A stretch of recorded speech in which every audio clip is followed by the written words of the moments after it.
My sisters and brothers, I greet you all with the love and peace of the Lord.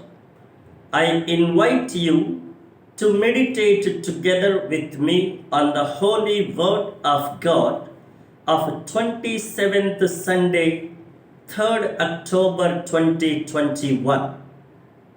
The focus of our reflection: dissension and hurt are the order of the day, and family life too is badly affected by the same ill fate. We need to rediscover the missing elements. The Word of God strongly focuses on one of the hallowed and crucial institutions and pillars of the society. It is marriage. Today, this is cracking and crumbling. Family conflicts are increasing. Joy of married life is missing. Divorces are ever on hike. Jesus addresses this issue and invites us for a right perspective. Jesus categorically rules out divorce. The most obvious and valid reason is it is against God's will and design. God wills and designs that a married man and a woman remain together lifelong. There is no question of breakage or separation.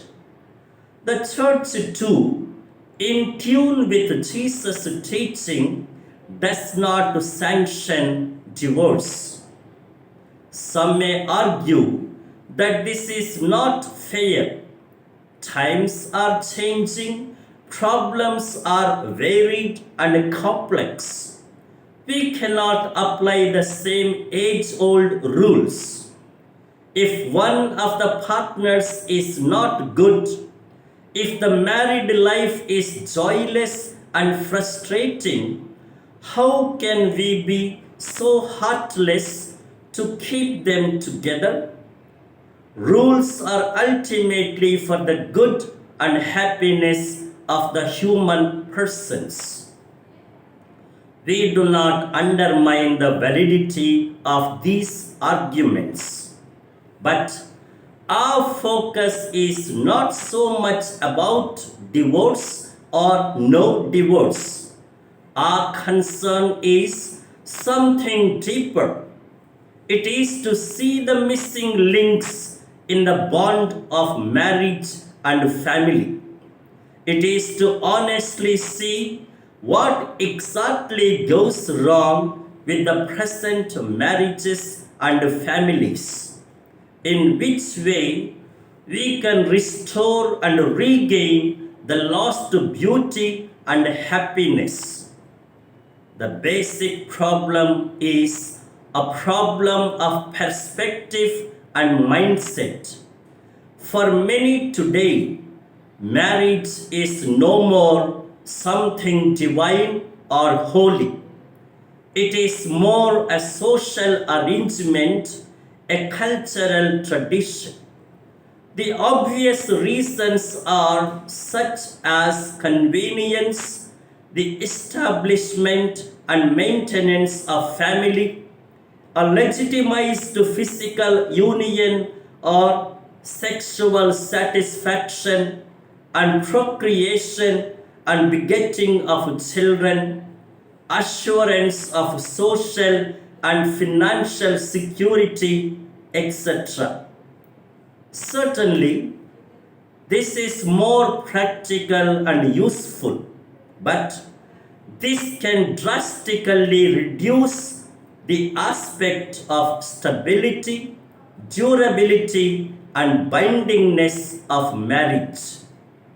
It cannot work merely on the principle of as long as it works.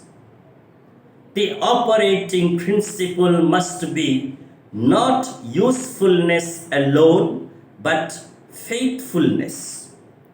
It is here the teaching of Jesus and the church becomes vital and directing.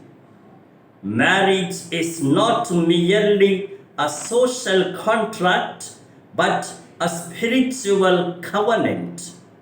It is not merely a cultural tradition but a mutual devotion.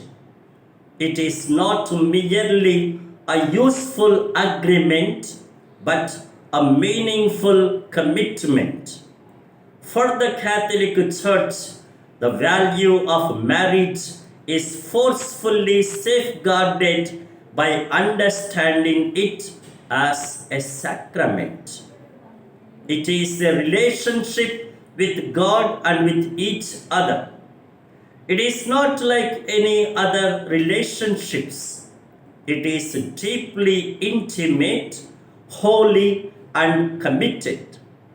God Himself is the author and designer of it, and He continues to be its sustainer and fulfiller. It is not time bound, suiting to one's convenience, but permanent. In other words, it is indissoluble. This understanding need not be tied or bound to religion. It is valid and highly recommendable to all, irrespective of religion, because it can serve as a timely and appropriate remedy and antidote for the present crisis in marriage and family. It brings out very powerfully the sanctity and fidelity in marriage. In fact, the sense of holiness and commitment is the most missing link in the chain of marriage. Nothing else like education, money, position, intelligence, competence can substitute for it.